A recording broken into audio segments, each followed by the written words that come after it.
Welcome, guys. This is the preseason rundown episode. This is your Snocross Podcast presented by Amsoil. Change of scenery today. We're here in Forest Lake, Minnesota at the FXR Factory Superstore. Joining me, Doug Russ. Doug, how you doing? Doing well. It's a good day. That's good. What's cracking here at FXR? What's new? Everything is new. We never let off the gas. I mean, new goggles, new gear. We just launched a new program that we're going to get buried on the website with, but we're doing custom gear for sport riders, for anybody that wants to pay. We have a whole set of custom gear, dye subbed, custom sewn, just like the pros. So it's pretty cool. And it goes with our discount program with all of our athletes. They can use our discount program on it. I think it just launched yesterday, and they're already wondering how they're going to keep up. It's crazy. So we're just giving everybody that factory feel. That's awesome because in the past, this has only been available to pro light, pro women, snow bike, but now it's available to everyone. Just the elite. Just the elite. Okay. Yeah, absolutely. So it's really cool. But, you know, when you line up the line and you're wearing the cool stuff, and it makes you feel special. You look to the right, look to the left, and you look at yourself like, yeah, I got this. It makes it fun. You know, they're proud. I mean, we're just talking, was it Avery? Avery Hammer. Yeah, look at that little girl. She's amazing. She's crushing it. Yeah, that stuff is fun. She's actually going to be teaching me how to ride a snowmobile later today, so I'm excited to head on up there. But speaking of gear, probably one of the most iconic kits that we're seeing this year, Jesse Kirchmeyer. Tell me about that one. How did that collab go about? How do you not love the cowboy? Oh that my kid, gosh. the smile, the belt buckle, the school bus. So, you know, Jesse stayed at my place most of last winter, and he'd have the school bus there, and the kids just, I mean, wherever he went, I have two girls, and they're like, just Jesse, you know, look at the jeans, Dad. He wears Wrangler jeans. He's a cowboy, you know, and the belt buckle and everything. So Jesse's hitting me up, like, how do I look like this? How do you do this for me? I was like, so Brett, who's extremely talented at FXR, is like, okay, this is what we need to look like. Can you do this? And he sends this kit, and I send it over to Jesse, just a picture of it, the proof. And Jesse's like, just put the butt patch on the back. You know, it says showtime, and we're golden. We're done. It's great. You know, so it's super fun. I was a little bit shy about showing Milt because I'm like, I don't know if he's going to go for this. Milt looked as like, dude, that is the coolest thing ever. Build it. You know, got it to Jesse just last week, and he's like, he couldn't wait. He's like, this is the coolest thing ever. But then you look at like even Renheim stuff. There's a guy that's back too. And Moline, look what Moline's wearing. That fade and that stuff. It is just really cool stuff. Man, it stands out, and it's unique for each and every rider. Absolutely cool. And speaking of riders that are coming back, and actually one coming out of retirement, Tremblay on FXR gear. Yes. I mean, there's a new one. I mean, we worked with him a little bit last year because he was doing labels, pretty much helping all the Canadians, a little bit of a mentor role. And, you know, I knew Tim before, and we got to talk, and he's like, you know, I'll bring you a jacket. And he's like, yeah, we need some stuff here. So got him a jacket, got him a hat, got him some stuff. And he's like, can you make me a jersey? I'm like, yeah, we're in. And we helped him out with motocross a little bit, and he's like, I think I'm going to go racing. Well, we'll make you some custom gear. And it's been a fun relationship, and I think the world of them. It's kind of fun when these guys you see them when they exit snowcross. They exit their pro career. And they're like, what do I do next? Where am I going to go? They're kind of out in the cold a little bit. Mm-hmm. And he's kind of grasped on it. It's like, okay, I'm going to stay involved in this program. I'm going to see it grow. I want to help mentor kids, and before long, they're right back in the swing of it. It's like, I think I should go racing again. Yeah, and I didn't realize until the end of the season just how much he was involved. Of course, I'd seen him around at the races, but just how much he's involved. It's kind of like Blair Morgan, just this mentor role. But I can imagine being around it. You got that fever, that itch. Get back to it. So every one of them, you know, they're just like, what do I do next? You see it all the time. Absolutely. Just like motocross. Yeah. They start leaving. I was like, where are they going to land? What company are going to land at? Is it a goggle company? Is it an apparel company? You know, it's just like us. Look at Mike Brown in motocross. He's been with us for a long time, retired, and he goes back. And was it 2 years ago? I think he finished second to Mike Alessi, who was, I don't know how many years is younger, you know, at the Vet Nationals. And it's just fun. You see these guys, they just can't let go. They can't. And Mike Alessi actually racing arena cross this year now. He's back kicker. He's coming back, great. And that's kind of the lead story. I'm thinking he's going to be a contender, if not the guy on top at the end of the season. Wow. Maybe we need to send Brown back. Yeah. For Good sure. stuff. Well, speaking of bikes, what we're doing here on this show, preseason rundown, we're going to run through all your pro classes. Of course, we want to talk about everyone, but all we have time for today, just our pro classes, so more to come there. But let's start out with snow bike. This one's quite special to me. I've been putting some laps on myself. I'm just so pumped about this class. But let's start out with just kind of the landscape of snow bike right now. This is a weird year. No X Games, and of course that has been paramount. Why is my chair sinking? I'm watching just drift down. There we go. Take 2. Okay, so, no X Games this year. That's a big bummer. iStock going strong. We have all 8 rounds on the schedule right now, and I'm feeling confident about that. But our Canadian riders, Yannick, he can't come back over, at least not for the full season. Yannick. Harbati, how hard was it for him? Yeah. You just told me he just got here, and I was like, that kid has been struggling. And he's just a young phenomena. I mean, he rides a stock bike, basically. At least he was last year, and everybody else is just crazy built mod motors, Junior Jackson motors, just built, Josh Hill, I talk to Josh all the time. He's like, nope, not happening.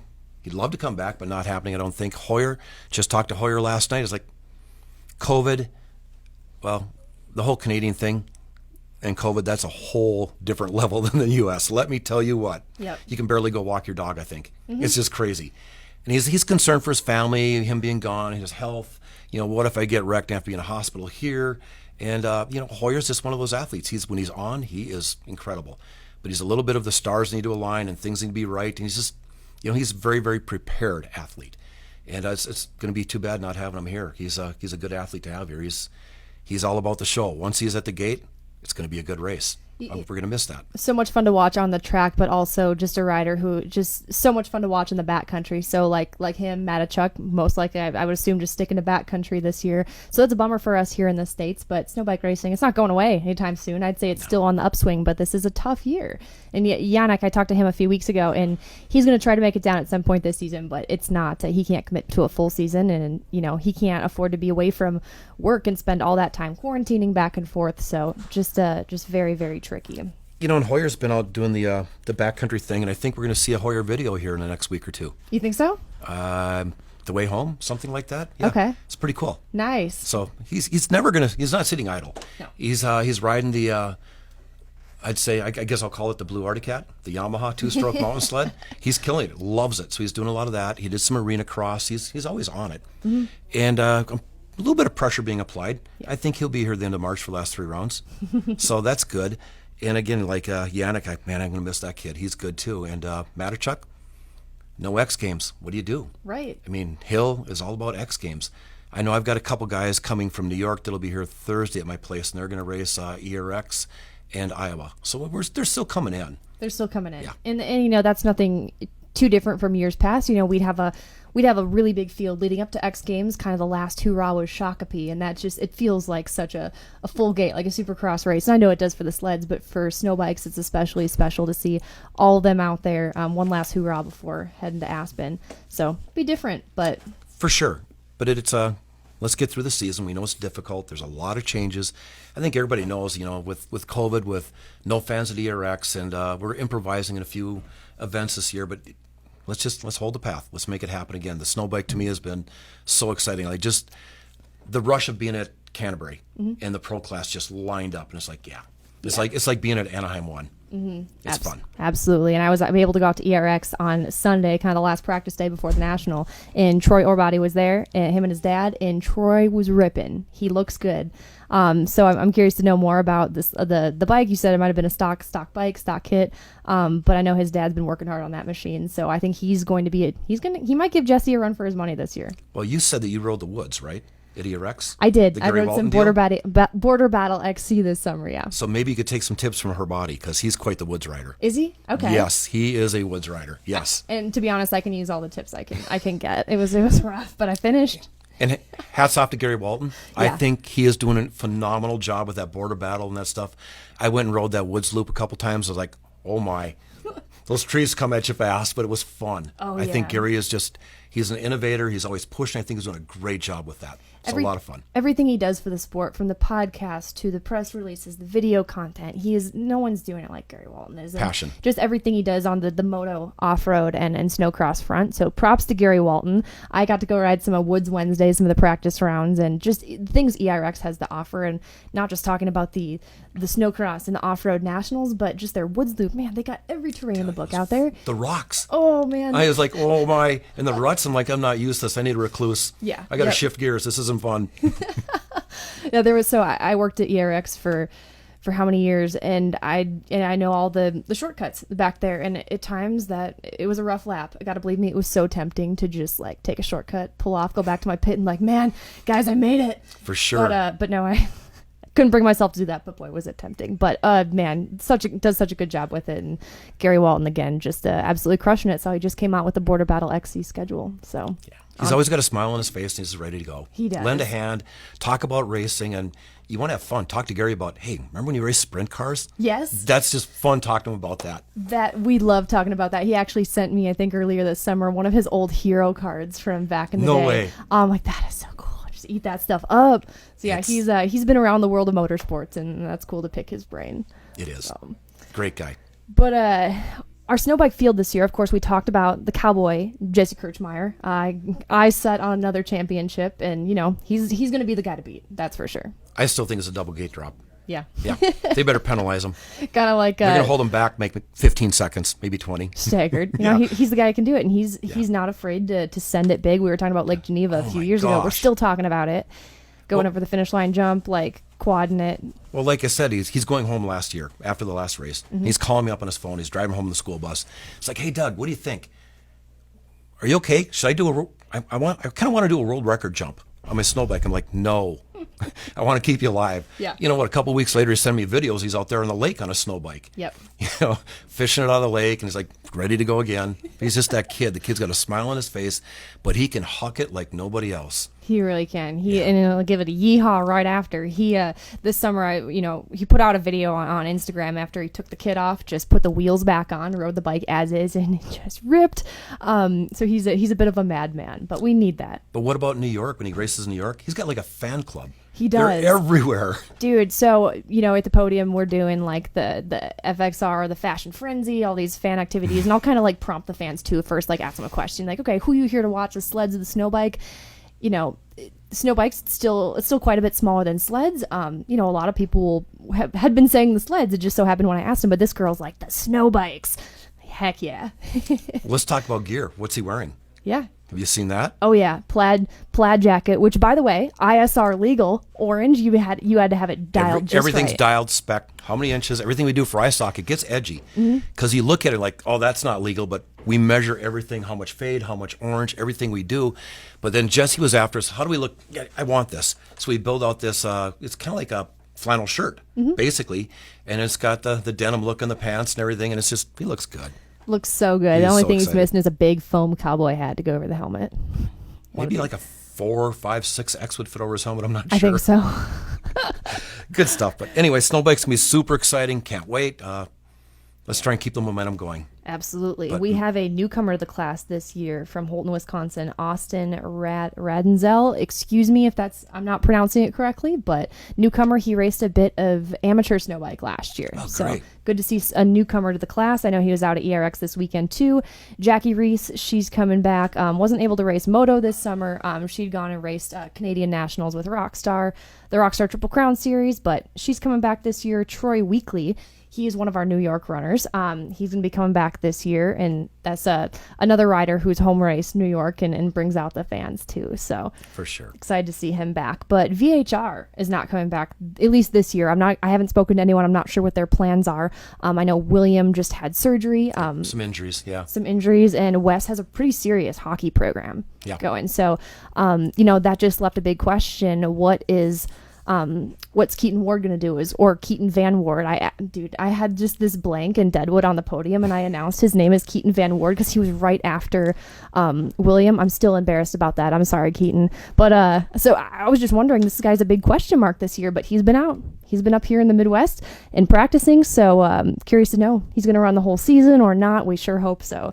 But I know he's been up there on the podium many a times, moto wins, so we'll see what he can do. We all look forward to a better season with better racing coming and more of the athletes and borders opened up. And we're going to miss some of these guys. Most definitely. We're going to miss the Matichucks and the Josh Hills and some of those guys, and for sure. And some of these guys have been pretty elusive. Harris Heisinger. What's going on with him? Yeah. We don't know. I know he was out in the mountains not long ago, unless that was a throwback content he's been posting, but he's kind of a big question mark this year. And there are a few others, but we're looking at potentially 6 full timers in pro snow bike. And like we had talked about, there may be some come down occasionally for a race or two here and there, but it's just hard this year with our Canadians. But we are still snow bike racing. It ain't going away. I mean, we had a stacked field last year. We did. Yeah. We did. It'll come back. It will, most definitely. But yeah, what else do you know in terms of snow bike? What else have you heard? Border problems. That's all I hear. And a lot of it hinges on X Games as well. Yeah. With that was Josh Hill's thing. And he's like, I just, moto, snow bike, what do I do? Yep. No X Games. Same thing with Hauger. Yep. Matichuk, same thing. Yeah. Snow bike cross, I know they're still working on putting together a series for ERX. I know it got pushed back because of COVID, but sounds like plans are still in the works for that. And if it's not a full series, could be just special events here and there. It might be abbreviated, but I know Joe will do a good job. Yep. And Joe's very passionate about snow bikes as well. And Joe builds a good track. He's good in that groomer. I mean, have you been to ERX the last few days? Who's running the groomer? Oh, yeah. Joe is running it like crazy. I'm like, what are you doing out there? Yeah. Yeah. Absolutely. It's good. And actually, so practice would be open like 10 to 4. And it's not something they always plan on doing, but it just so worked out on Sunday that as soon as practice wrapped up, Joe, he's grooming the track and kind of tames a little bit to cater to snow bikes. And it was really cool to go out and ride there and, to see these riders take laps on a snow bike specific track. That was really, really neat. I hope he pulls off that series. It's important to the sport. It really is. Yeah. Yep. NASBA, they're going to be racing out west this year. I know CSRA, I'm not sure how many riders they have, but I know they have a few. Actually, CSRA is probably going to gain some riders that can't cross the border. Right, Yannick. That's what he's going to be doing. Yannick will be there. There's quite a few guys that are going to be there racing. Most it's definitely. just, maybe we can get Hauger there. Who knows? Yeah. Yeah. Would love to see it. Yeah. But so let me ask you your thoughts on this. So the format is changing a little bit this year. I guess I should say the rules and the differentiation between pro snow bike and pro light snow bike. Because last year it was amateur snow bike, but this year you have to qualify in. So we're going to be kind of hurting for numbers, but let's say on an ordinary year, full field. What do you think about that? On an ordinary year, it's a must. Yeah. Because I think the pro field was so full because everybody wanted to be a pro. Yep. It's where you want to. It's the big show. Yep. But I think where you see everybody getting lapped, it was just too full. I think the seated and the qualifying makes it a smarter move by far. And then they would go to what were they calling it, Pro-Am? Or pro light. Pro Light? Mm-hmm. Yeah, that would be way better. Mm-hmm. Most definitely. You got to make the cut. No different than Supercross. For sure. Yeah. For sure. For except we're giving them a second chance. Yep. Yeah. And I dig what they do for Pro Light. It's a qualifying round and a final. I think that's, I like that. I like that it's not the two moto format, something different. I like how it's broken up into Moto 1, Moto 2 for the pro snow bike. And a lot of these guys can't afford it. When you're looking at Junior Jackson Motors and the pro bikes, there's a lot of money put in those bikes. Mm-hmm. They are not stock 450s. Nope. They are big time money spent there. Most definitely. For sure. Most definitely. Well, while I got you here, let's talk a little bit about pro women. I think a lot of eyes this year. We have Tavin Woody. Mm-hmm. She is fired up. She put the snow bike in storage this year. She's going to be just focusing on that pro women's championship. And I know last year was tough for her mentally. She showed good results. She was consistently on the podium, second or third, but that's not where she was comfortable being. That's not where she wanted to be. So expectations for Tavin this year. Tavin's going to focus on Tavin. Yep. She's going to focus on the sled. Like you said, the snow bike's put away. I mean, didn't Hermeline get into it at Deadwood? I can't remember if it was... Maybe it was New York. Potentially. Yeah. Yeah. I mean, they're both hungry. Mm-hmm. But Tavin was just over the house the other night getting some goggles and gloves and stuff like that, her and Theo and Caden. But, and she's sitting on a sled and you could just see the focus in her. It's like, that's all she thinks about. I mean, that girl is tough. She is. She is focused and driven, and she's going to give it all she's got. That's one thing about Tavin. You'll never see Tavin sandbagging. No. She's like, it's all about it. Mm-hmm. Win it, push it. She's going to be there all the time. Ryan Duncan's really good clutching. Mm-hmm. He's always working on her sled. And he's a huge supporter of Tavin. So, and the whole Woody family, they're good people, and they're going to keep pushing. Tavin's going to do good. But now Maline's back this year too, so that adds a little bit to the fire there. Did you know she was coming back? It was risky. It was risky. It wasn't sure, because I talk to Tom Belair all the time. It's like, because that's who she rides through. Yep. And Tom's like, yeah, she's going to come. She's not going to come. She's going to be here. She's not, and then it's getting here wasn't easy. I don't think Aki made it. So it was actually, he just announced this morning, if all goes to plan, he will be here for Deadwood, but there's a delay with visas because of the pandemic, but he's going to be here. Hasn't announced who he's riding for yet, and I've only heard rumors, but he is coming back. Yep. So it is not easy to get here. So we weren't sure about Malene, but she got here. She hopped on a sled last weekend, and that girl looks fast. She is ripping. She looks so really good. fast. And of course, she got that win in I believe it was the second night in New York this last year. The night after, I think she bit through her tongue. The girl's gnarly. She's gnarly. No, she's always fun to watch, and I was so surprised because she kept a low profile. Understood she wanted to surprise Colk too, so she told the family, told a few people, and then just showed up at the track, walked in the trailer, surprised them, and that was cool. So I had to do a double take when I saw her Sunday. I'm like, I'm sorry, I wasn't trying to be rude. I just didn't expect to see her, so my eyes, they had to catch up with me. But no, she's definitely going to be eyes set on that championship. And Megan Broder, of course, always fast, but she's got a target on her back now. I don't think it's going to be as easy. I don't think so. I mean, Malene's fast, Tavin's fast, and they want it more than ever. Malene Skidoo is fast. Yep. I mean, it's crazy fast. I think she was riding Jake Belair's practice sled last weekend. Yeah. Tom was building her new sled, but that thing, she will have hole shots that nobody else will have. That thing is fast. Most I think it's going to be good. The Arctic Cat is a way better sled. I know Tavin said it. I think the suspension couple's different and it's a better chassis. And Tavin says she feels way more comfortable on that sled. Yeah. I think the Arctic Cat's just going to be a matter of, I think they've had some teething problems with the engine early on, but they'll be okay. Yeah, I know Arctic Cat made some suspension changes. They've made some good changes overall, and of course, these Arctic Cat teams aren't having to work with year-old equipment. Now, last year they were given some kits to bring these sleds up to speed, but working with all new equipment this year, so I think that's going to work in their favor. But Skidoos, man, if you're looking at pro Lite, pro women, upwards of 92% hole shots in main events for Skidoo, so they got a good thing going. Well, let's just say they didn't get any slower. No, absolutely not. The Polaris, it's better. Yep. It's a great sled. The fuel injection cleaned it up. Yes. It's crisper. It's everything, but the Skidoo is still plenty fast. It is. They all break. The Skidoo's breaking. There's breaking parts left and right. They all break. When you watch what they're doing to these sleds, but at the end of the day, it's fast. Yep. And Polaris, everyone's talking about that EFI right now. The Polaris is only going to get better as they learn how to map and change things and clutching. And, we look at what Cat and Skidoo went through when they first started the fuel injection. It's going to get there. Yeah. Most definitely. For sure. But who else we have in this class? We have Tasha Lang. I'm expecting big things from her this year. Now, she's graduated from high school. She's, I don't know, I just feel like she's on the verge of something. She has been so consistent. If she hasn't been on the podium, she's been right there. So she's going to be up in the mix this year. The whole pro women's class, every one of those girls are fun, though. Yeah. They're so passionate about what they do, and they're all tough. Absolutely. And another one who I am really, really excited about, Inanna Hauger. Now, what's different for her this year is her and her dad, they moved her to Minnesota to train, because before she's in Michigan. There's not a lot of snowcross tracks around there. So she is living in Albertville. She's training at ERX. I know she's been up in Aurora too, testing.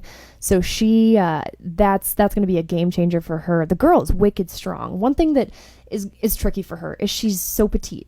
She doesn't have it necessarily in the height department. She can make up for it with her strength.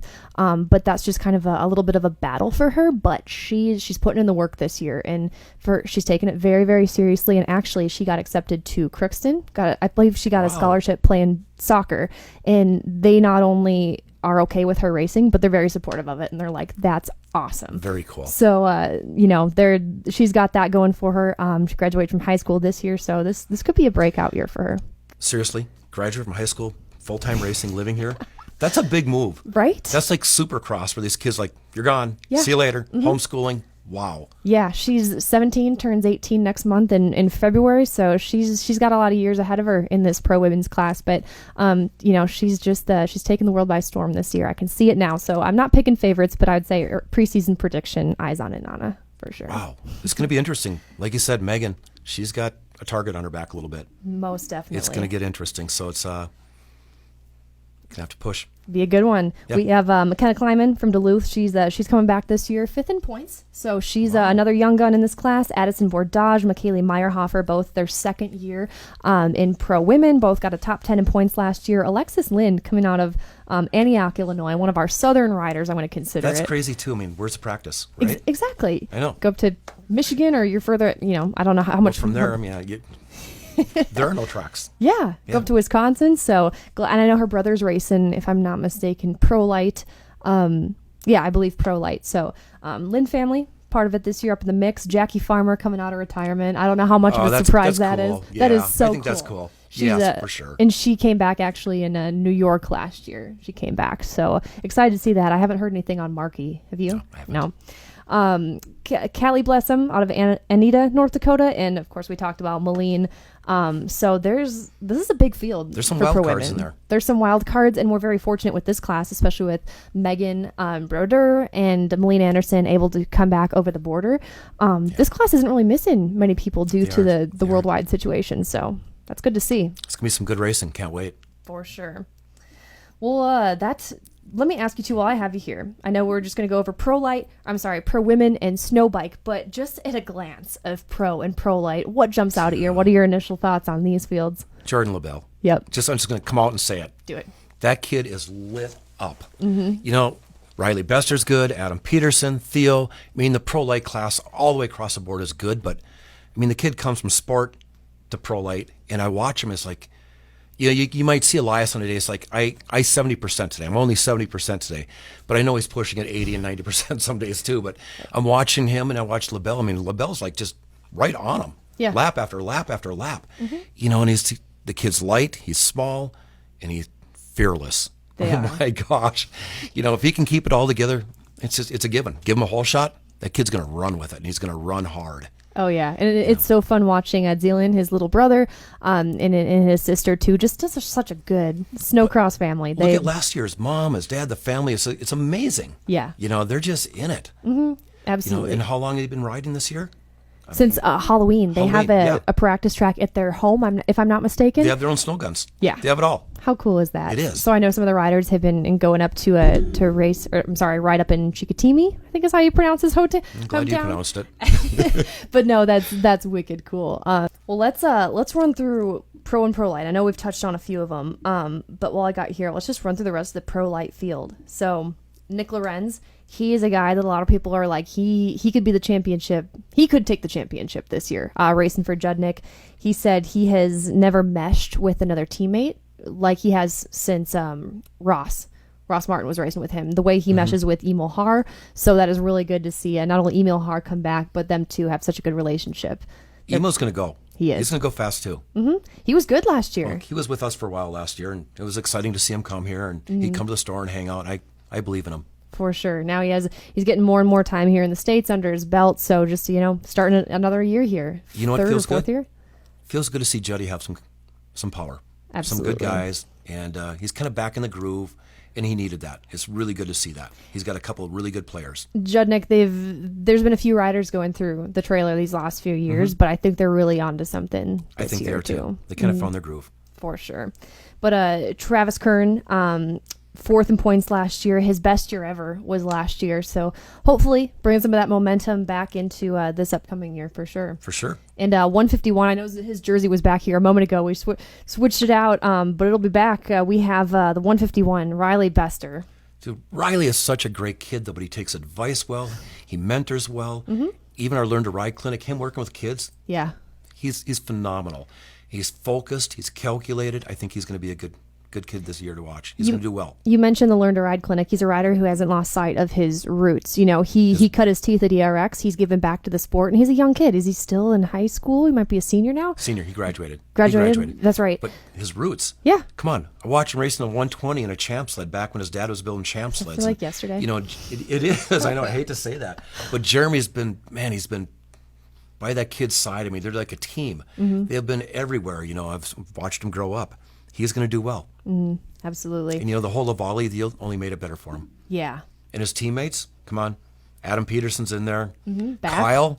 I mean, I wasn't sure Kyle was going to race this year. Me last either. fall. Yeah. Me either. He was, I think who knows, how many years he wants to put back into this thing. But I think last year, no one wanted to end on that note. So No. fan favorite, he's coming back. Fan favorite. Do you remember Canterbury? Yeah. Remember seeing those kids just screaming till they couldn't, just like all about Kyle. They're just into it. Oh, yeah. Yeah, it was cool. Yeah, so we have Andy Pake, too, who formerly ran for Christian Brothers. That's one of our biggest silly season change-ups this year. He's going to Tavin, riding the Skidoo. So Andy Pake, he has a long-rooted history with Arctic Cat, which I thought was just so interesting. That's crazy. This change-up. Speaking of Tavin, we both know the rumor there, too. We know the rumor. Yeah, it's pretty cool. I don't know if we say it, but... well, we could wait because it's going to show up in a couple races, right? There's so much we could say. There's so much we could say. But Tavin, they've got a stout field this year. Another changeup, we have Evan Doubt going from Team Lavallee to KC Motorsports. So now he's going to be... I love that kid. I love that kid. I'm going to miss working with him on the FXR side. Yep. But I absolutely think the world of that kid. Just humble as the day is long. It's just never has a bad thing to say. Right. So proud of that kid. No, he's such an ambassador for the sport. And I know he's very excited about the new team, and sounds like he's been really happy with the progress they've been making so far this year. Evan needed to be on a team with support. Not that Lavallee's didn't give him the support. He was a satellite rider. Right. But now he's under the big rig, and I think he'll find some momentum and build off of that for sure. Definitely being one of the focuses of the team, if not the focus. Yeah, so. If there's not a kid that's the kid I look forward to giving the hardest time to. When I see him, I just love picking on him. Yeah. And also back with Anderson Racing, Skidoo, no surprise here, Cameron Anderson, Corbin Anderson, both had great years last year. I know he's qualified for the Amsoil Dominator, but he had hurt a tendon in his hand late fall, early winter. That must have been last year. So he, or maybe that was this year, but regardless, he'll be ready for ERX. They're Cameron both Anderson, solid, for sure. They are. Dominator. Where's this at? So, changed this year. So, originally it was going to be at ERX, and the format was going to be different. It wasn't going to be head-to-head. It was going to be kind of like the Crandon World Cup in off-road. So, Pro Lite starts front row, and then they start... I can't remember how exactly they would stagger it, but pros start like a few seconds later, and then it's just So really a battle like a to the Crandon finish. Cup. Like a Crandon Cup. So that was originally going to be at ERX this year, but just with no fans, they decided to move it to that Lake Geneva, because that's still a 3-day weekend, even though it's not the finale. So, yeah. So can we throw a snow bike in there too? It'd only be fair, right? It would only be fair. I mean, look what happened at the FXR, the snow bike versus sled World Championship. The game, it was close. Snow bikes ended up running away with it at least the second year, if I remember correctly. But it's a good show. Probably some of the best racing I've ever seen. Yeah. It was just, you went home that night, couldn't stop thinking about how epic that racing was. Just bar dragging through the corners. Oh man. Okay, so if they did that, Pro Lite goes first, right? Yep. Then Pro. Where do you put a snow bike? It's tough. Where would you put them? Maybe in the back. They can keep up. They're going to make up their speed in the corners. Straightaways, I don't know, perhaps just depending on the rhythm section, how the track's laid out. Which track are we looking at? But then again, are they equal with Elias or Patnode or Peltier or Cam? For a long race. We're racing half a dozen laps. Could do this for a long race. Yep. That's a lot. Lake Geneva is a track that does cater to the snow bikes because it's that motocross style track, that elevation, ski hill. They thrive on that kind of track. So, Pro Lite, snow bike, Pro. Yeah. I could see that. Yeah. I could see that. So, And we know the one kid that would do it. Yeah. Showtime. The cowboy. But we also have for Pro Lite this year, Samuel Blouin. He has a knee injury right now, so it's going to put him out for the first 2 rounds. But he is coming back this season. But he has a mentor. He has a mentor, that big, strong Canadian. Big, strong guy. Tim Tremblay, who is, like we had said, coming out of retirement this year. He's going to be racing the vet class and coming down with Sam. So I would assume that Tim, and correct me if I'm wrong, Tim, but we can maybe expect to see him the rest of the season from Deadwood on. We'd like to hope so. I sure hope so. Yeah. I'm super excited to see Tim hanging out again. We talked about that a little bit earlier. When you're done racing, you can't. You're never done. Right. You're always coming back somehow. And it's so fun to see the guys that kind of retired from pro, where they land, what they do, what their next step of the journey is. That's super exciting. It's cool. It's cool to see people giving back and sticking with it. Theo Poirier coming back with what he's racing Arctic Cat. Theo was over the night before last. Yeah. And I hate to say it, but I've been picking on the Canadians. I'm like, because they're like on full lockdown. Yeah. Like the sky is falling in Canada. And so I'm like, you okay? Got a mask on, And he's like, yeah, I'm fine. I think there's a little bit of adjustment for them to get here. Like, there is. We're still the land of the free and the brave. Yep. But it's different. I think Theo had a good year last year.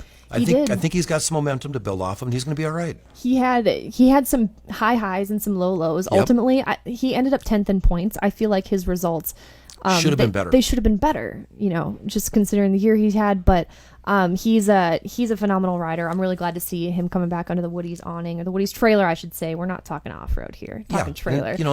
And again, Ryan Duncan's. I talked to Ryan the day before, and he's building motors. He's working out of his home shop for Woody's and sleds and keeping the Arctic Cat team together. And he's a good mechanic. Ryan's good at the clutching game, and he'll make sure they're where they're supposed to be. He is. And for Woody's, we talked about Tavin, but one thing that I don't know if I ever saw an official announcement, and forgive me, but one step up to Pro Lite that kind of went under the radar was Caden Woody. Caden. Yeah. And Caden said he felt good. He said the chassis is good. He's feeling good. So, I mean, I think he's got something to prove. He's going to push hard and make a name for himself. He does, and I know he was up there last year in sport, and I just know it would get heated. There would be intensity with him and LaBelle, and a few other riders in the mix. So he's not coming into Pro Lite without intensity, that's for sure. Jay Lura, not 100% sure what his plans are. Of course, racing Skidoo. He's not with KC Motorsports anymore. To my understanding, if he's coming back, he could be doing it on his own. But we really hope to see Jay Lura back out in the field. Cody Flock, one of our New York riders on a Skidoo for Green Mountain Racing. So teammates with Nate Adam Tatro, Renheim. Green Mountain. Yeah. Hats off to Nate Tatro. Yep. We sponsor him. And Nate is the typical New Yorker. Okay. And but once you get to know Nate, I tell you what, he's worked hard. He has a lot of his own quarter, his own dime, his own nickel. He's pushed hard. He has a big investment in this Green Mountain team. His son, all these other people are racing, and he brings back somebody special we'll talk about next. And it's cool to see Nate's passion. He was texting me this morning, hey, do you have this or do you have that? I'm like, yeah, I'll see you on Thursday, don't worry. But he's super, super passionate about it. And that's what keeps racing alive. Yep. I mean, he comes in with a trailer. I mean, last year, he comes back this year. He keeps coming back for more. And we need that. We do. I think that's going to be exciting, his whole team. Mm-hmm.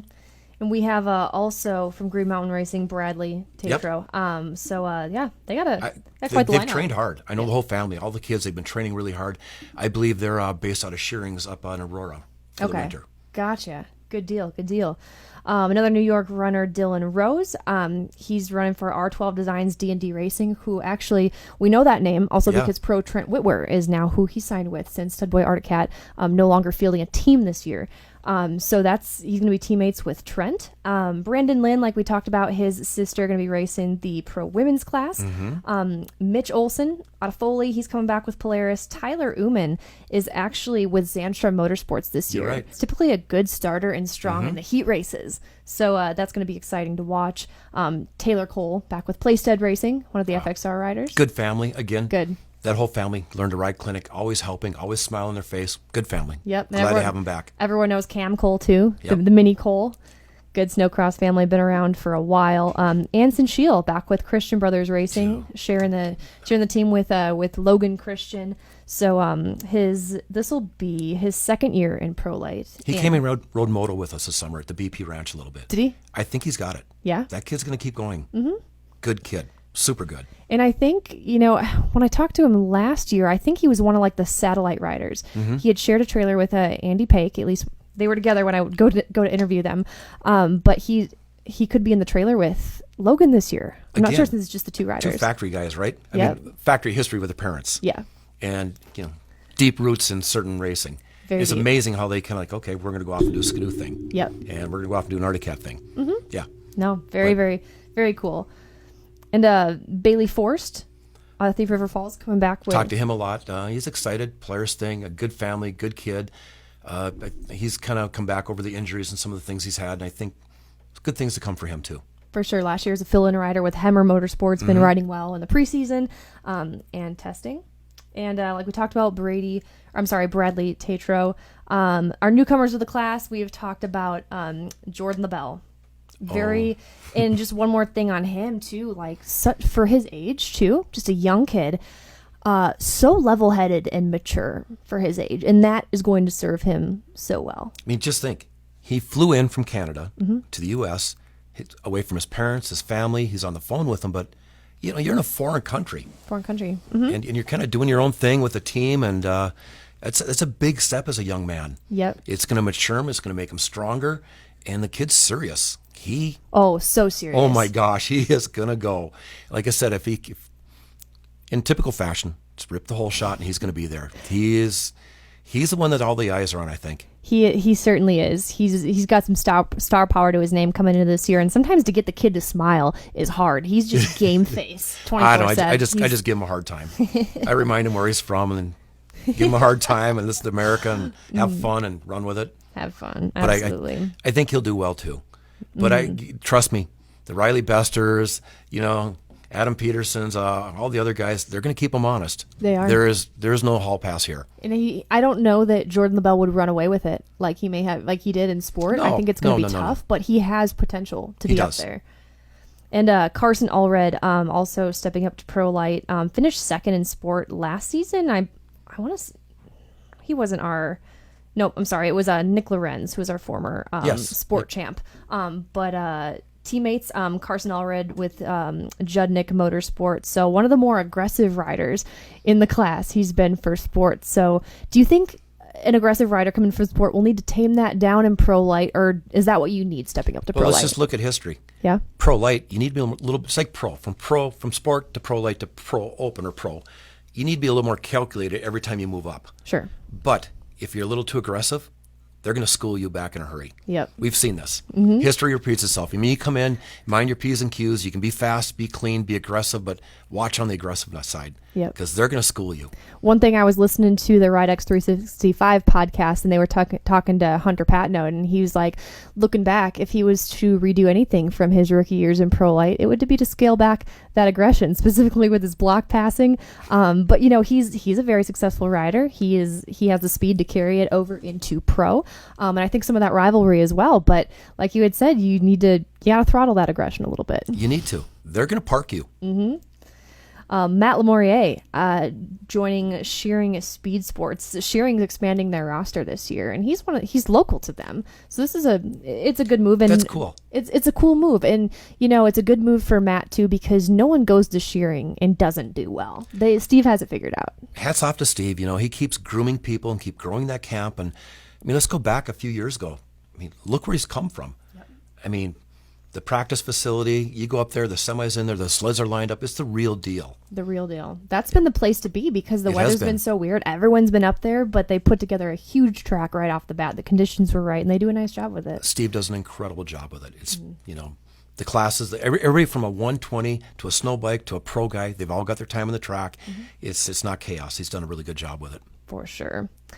Caden Woody, like we talked about, Kyle Kunstman, he is racing Skidoo. He has had, this is really cool. He is making the step up to Pro Lite. I know you've had a chance to chat with him a little bit.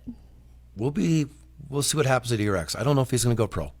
Okay. Oh. I spent some time with Kyle this last weekend, and he asked me, what would you do, Doug? Okay. I said, you've done good in sport. But he says, well, where's your focus going to be? I know he really wants to race Pro Lite. He wants to qualify. His goal would be to qualify and make the main. Okay. But I asked him, I said, okay, do you want to make the main in Pro Lite, or do you want to have a better chance at being on the box consistently in sport? And I'm that way with all of our athletes. Before you move to something else, shouldn't you conquer the first thing? Mm-hmm. Shouldn't you at least be in the hunt?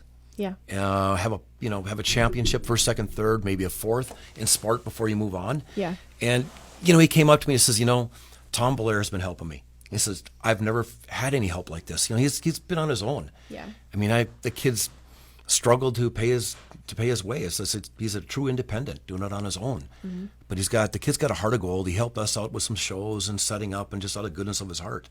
I met him this summer at riding bike on Wednesday night practices and Saturdays at Cambridge Moto, and just kind of started hanging out. And so we helped him along.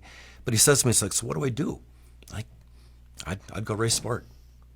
And he's confident. He's a little bit of help from Tom, and he says, I've never felt better. My sled I'd never had the opportunity to have a sled do this before. It works. He said, before in sport, I'd be like the last one in the corner because I didn't know what I was doing. Okay. And I had to work my place up to third or fourth every time, and then the race is over. Yeah. But if I can rip a whole shot and have a sled that works, I think I can do a lot better. Yeah. So I know he talked to his dad, and he's thinking about a lot what to do, but I'm thinking we're going to see him in sport. Okay.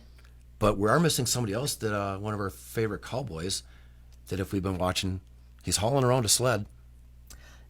Oh, is he? Yes, he is. I didn't think he you would never be. know.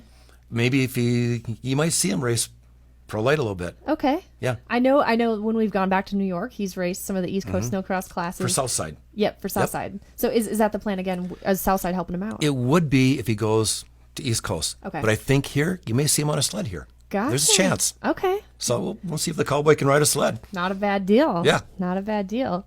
And Mitch Thalen, he is with Hemmer Motorsports this year, coming over from K2, and he was coming back from injury too. So he's been practicing. He says he feels like he's never taken a day off, like from last winter. And he's been cross training. He's been racing some of those border battle races, some cross country, and that's been the best training. He says those 2-hour motos, like, you can't beat that. I think he's going to gel and fit in there very well. Mm-hmm. Most It's a good definitely. thing. And he said that kind of his weakness coming into this season. Again, I heard this on the Ride X 365 podcast interview with him, and he's like, Gary asked him, what do you feel like your weakness is heading into this year? And he's like, endurance. So that's what he's focused on most. That cross training, moto and cross country over the summer. So he's going to come out swinging. I know they've been hard at it. Not a very aggressive rider from what we've seen in the past. So. But you said he's been riding the woods He on has. a bike? Mm-hmm. Well, he might have learned a few things. Yep. That is not easy. No, by any sense of the word. Those trees get in the way. Yeah. So that is that's what we got. We're looking at 22 riders, and we may have some fill-ins too. This is kind of what we're looking at for the bulk of the full season commitment. So that's healthy. So speaking of healthy, let's hope and let's do our best to keep these guys healthy. Right. Safe tracks, injuries. That's important. Most definitely. It's like Supercross, how many fall out halfway through the season? Let's keep these guys racing all season, because that makes the best racing. When they can accumulate the points over the year and it's getting down to the last 3 races and they're all still in it, in the heat of the battle, then they're fighting for it and they're all there. That's the best. Last year's injury report was brutal. Towards the end of the season, so many prominent names were out across all pro classes. So that was very difficult, and some of our amateur classes too. So this year, almost everyone's back to full health. Going to come out swinging. So you hope people who are out to injury can pick right back up where they left off. But we'll see. It's pretty crazy. At least they're racing. There may be more injury this year, though. So they're racing Saturday, weekend off, Saturday, Friday, Saturday. They're racing more consistently. You look at Supercross. My gosh. Race on a Saturday, then you race on a Tuesday, and you race on a Saturday, then you move to another city. Those guys are really laying it on the line. Yeah, it's nuts. And it's aggressive schedule for Supercross, like you said. And for Snowcross, too, we have multiple back-to-back weekends. And those are exhausting. Those will test you. It's kind of cool, though, to look at. Duluth has been first blood. It's been tradition for years. We always wondered what's going to happen. And I think maybe it was Juddy and I were talking one time. He was like, I just wish we just start in January and just go racing. Sure. Well, here we are. Let's see what happens. It's kind of exciting. It's the season's going to be gone in a blink of an eye. It's going to go hard and fast. Yep. So it's stay healthy, stay strong, ride smart. It's a long season. You aren't going to win the whole season in the first race. Nope. Well, we're talking a little bit about injury, and that definitely spilled over into our pro class this year. So let's start out as we ease into our pro lineup here. Riders who we missed last year. We talked about Green Mountain Racing. Adam Renheim coming back with Green Mountain. How cool is that? Yeah. So I think Adam's only here for a couple rounds. I was talking to Adam early this year. He's like, I need a ride. Yep. I was like, I've got a sled. He says, I might need some help. Can you get me a trailer? I'm like, done. I'll get you a trailer. We'll help you out. I like Adam. Yeah. Adam, dare I say this?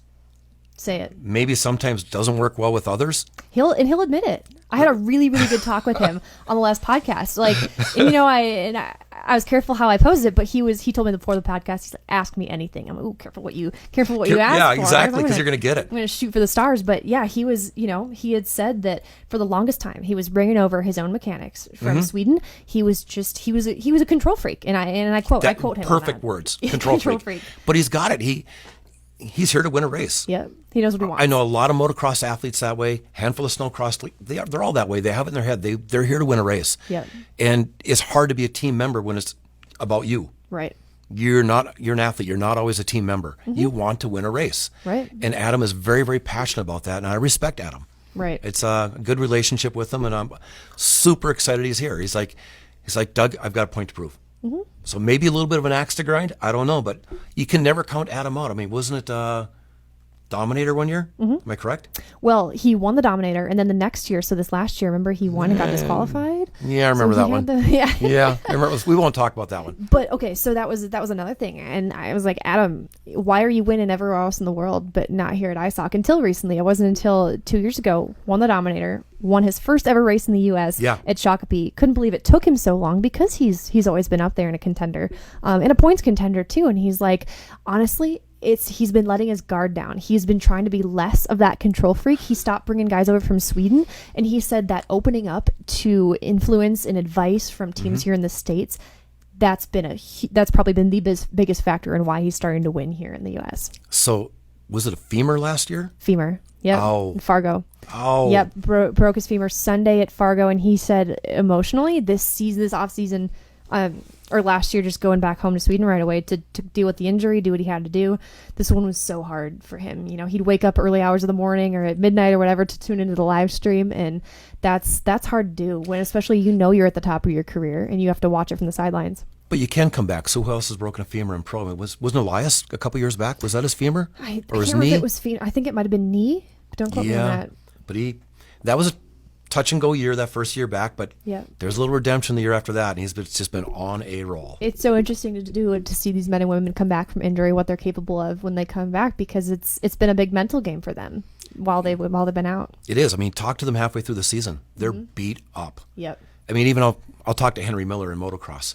And it's like, Doug, it's like I heard everywhere. There's nothing that works anymore. I'm so beat up. Right. I mean, the 450 guys, they race all season, not just East Coast. They race East and West. And same with our Snocross guys. They're going to get beat up towards the end of the year. Yeah. This is going to be a hard series. It is. And another rider who a lot of eyes on him and some expectations is Cody Cam. He was out with an injury at Canterbury last year. He was out for the rest of the season from there on out. He's been taking some time off the sled. He's been at Club MX. He's been riding moto. Some big life changes for him. So expectations for Cody. I think we have a new Cody. Yeah. Cody is a little fresher. He's a little more zest. He wants it. Yeah. But there's a different Cody. Sure. He's been being mentored. Okay. And Club MX has been really, really good for him. I know a friend of mine, Brandon Haas, that owns Club MX and runs the Club MX team, has been by Cody's side. They talk all the time. Okay. I mean, Brandon runs a team. He knows how people are supposed to work as a team, how they work together. I mean, anything to do with MX, it's in your head. Sure. Racing's in your head, no matter whether you're racing a car, whether you're racing a snowmobile, or whatever you're racing, it's in your head. Yep. So he's been really working with Cody, to deal with this mental challenge as well as physical. And Cody, he's like, man, Crunch Week or whatever they have at Club MX. I mean, he buckled down. He worked it. Yep. And I think his roomie was the German kid that's racing on the Club MX team for Supercross. Yep. And they did really good. And, Cody's working hard to be a team player within the trailer, to mentor Oscar and to work with Bender. Thank you. And I think the world of Tim Bender. Yep. Oh my gosh, he is just brilliant. Yeah. And it's so good to see Cody want to be a bigger part of that team, be able to mentor, to give feedback, and just be engaged all the way. Total opposite of somebody else we were just talking about. Yeah. But it's new for Cody, and I think this weekend's going to be good because Cody's mentor is going to be here, from what I understand. Yeah. So I think that's super cool. A little motocross flair to Snowcross, and it's good. I expect big things out of Cody this year. He's going to chin up, and he's going to be pushing hard from the start to the finish. He really is, so too. Good stuff there. And I've got a kick out of him in the vintage sleds they've been riding around. Have you seen those? Him and Oscar. Sick. It's funny because Woody's team was at my house the other night. Yeah. And I've got a old school Yamaha Phaser 4-stroke, but then there sits Brooklyn, my youngest daughter. Belair gave me this old Puma for her, a 340 Puma. I don't know, it's got to be like a 1980 or something. and they're all sitting on the Puma thinking, we need a couple of this. That's all they could talk about. We need some Pumas like this. Oh, we'd have so much fun. Oh my god! It's just funny. So that must be where that came from, right? Yeah. Yeah, that's awesome. We were just talking about Cody Cam. So let's talk about another one of our Polaris riders, Cole Coutu. So impressed with him last year. And you talk about a new Cody. Last year, I swear we saw a new Cole. Someone he's always taken it seriously, but I think he took it to another level next year. And we just saw a lot of growth and maturity from him off the sled. But also, he's a guy that he's just got so much natural talent. Is he the guy that's always got the hugest smile on his face? Always. He's Serious. Him and Kyle Pauline just always I know. cheesing. You know, I stopped into his trailer because I was looking for Moline. I think it was Saturday. And because I had the custom gear for Moline, and it's like, oh, just a big old smile on his face and giving him a hard time. And again, maturity. Yep. Oh my, this last year, yes. Yep. I think it's going to be fun watching Cole race this year. Yeah. Yeah. So impressive watching him come up through the again, ranks. here we go, another Club MX prodigy. Right. That kid, I mean, I was teasing him on Saturday. Like, I can remember, Cole, when you couldn't even ride a dirt bike. And that kid rips. Yeah. It's amazing what that place does to people on dirt bikes. He's super impressed with them. Yeah, it's going to be fun. Most definitely. Also have, we touched on Emil Haar, number of top 3 finishes, back with Jugnik this year, sticking with Polaris. We have our champ, Elias Ischel, guy to beat. And he had the opportunity to run the number 1. And this is one of my biggest complaints. I'm going to lodge a complaint here about our sport. It's very rare that someone will run the number 1 when they've won a championship. And by golly, you've earned that. But Elias put out a post these last 2 years, like, do I run the 200? Do I run the 1? And the vast majority are like 200. You know, it's cool. There's something about that 200, though. It's him. It's him. It's just he owns it. And, you know, Tucker always ran the 68 after his championships. But it's one thing that, of course, just being a big motocross fan, I want to see people run that number 1. Yeah. There's something about Elias, so it's just the last year, he's become more open. And he talks, and he's fun, and he smiles. I think he came this year to help us at the Learn to Ride clinic, and that was a big thing, him and Jordan both. Yeah. And it's the kids look up and like, whoa, look who's here. Yep. You know, and he's just, you're a foreigner. It's a little bit difficult first coming to America and being around us and what we do. And we don't eat, I mean, I can remember that from Adam Renheim and Aki and all these guys. Like, it's so hard to buy healthy food here, they always tell me. Yeah. Yeah. Until you've been to Europe, you don't understand it. But yes, it is. Right. But having him out and about more, and he stops at the house all the time, and him and LaBelle will come over and having Boss Racing in town. It's just, he's just become a little more apparent and present and everything else. It's fun. I see big things from him, but there's nothing changed with him from last year. No, not really. I mean, there is only one position. I mean, there's an edge, and he's on the ragged edge, and he just keeps it there. But then he'll come back and say, yeah, I'm 70% today. You know, he's like, his 70% is like, other people's 90%. Yeah, and it's kind of fun because I'll ask him what his day's like. It's like, yeah, that was 80. You know, just a smile on his face, and it's just, you always wonder what are you thinking some days, buddy? Yeah. But he's fun to be around. He's been really good. He's fun, and he'd kind of earned this reputation of coming up through the ranks as kind of this checkers or wreckers, and he's refined that. And but still, he has not lost sight of just that send it mentality. He's gonna go, he's gonna be fearless out there. He hasn't lost that. Man, appreciate you tuning into the Snocross Podcast presented by Amsoil to this special edition preseason breakdown. Shout out to Doug and everyone at FXR for letting me invade your space. Always a good time. But so far in this show, we've broken down pro snow bike, pro women, pro light, and we've just given you a little bit of a glimpse into what pro looks like this year, but we left a lot unsaid. So we're breaking this up into 2 parts, baby, but we're going to make you wait for it. Come back tomorrow morning. That's Friday at 8 a.m. Central on the Snocross Facebook page and on our YouTube channel. If you're listening to the audio-only file at snocross.com, awesome. That is where you can also find all of our episodes dating back to the beginning when we started this project back post last season. So check that out. Just a friendly reminder, unfortunately, no fans at ERX Motor Park this weekend for the opening rounds. We are broken up about it. Looking forward to seeing all of our fans next weekend in Dubuque, Iowa for the next couple of rounds. But you too can be part of the action. You can watch all weekend long. Head on over to snocross.com for detailed information on how to watch the live stream this weekend. But racers, mod your flaps. We'll see you at ERX this weekend. Thanks for watching. You are listening to the Snocross Podcast, presented by Amsoil.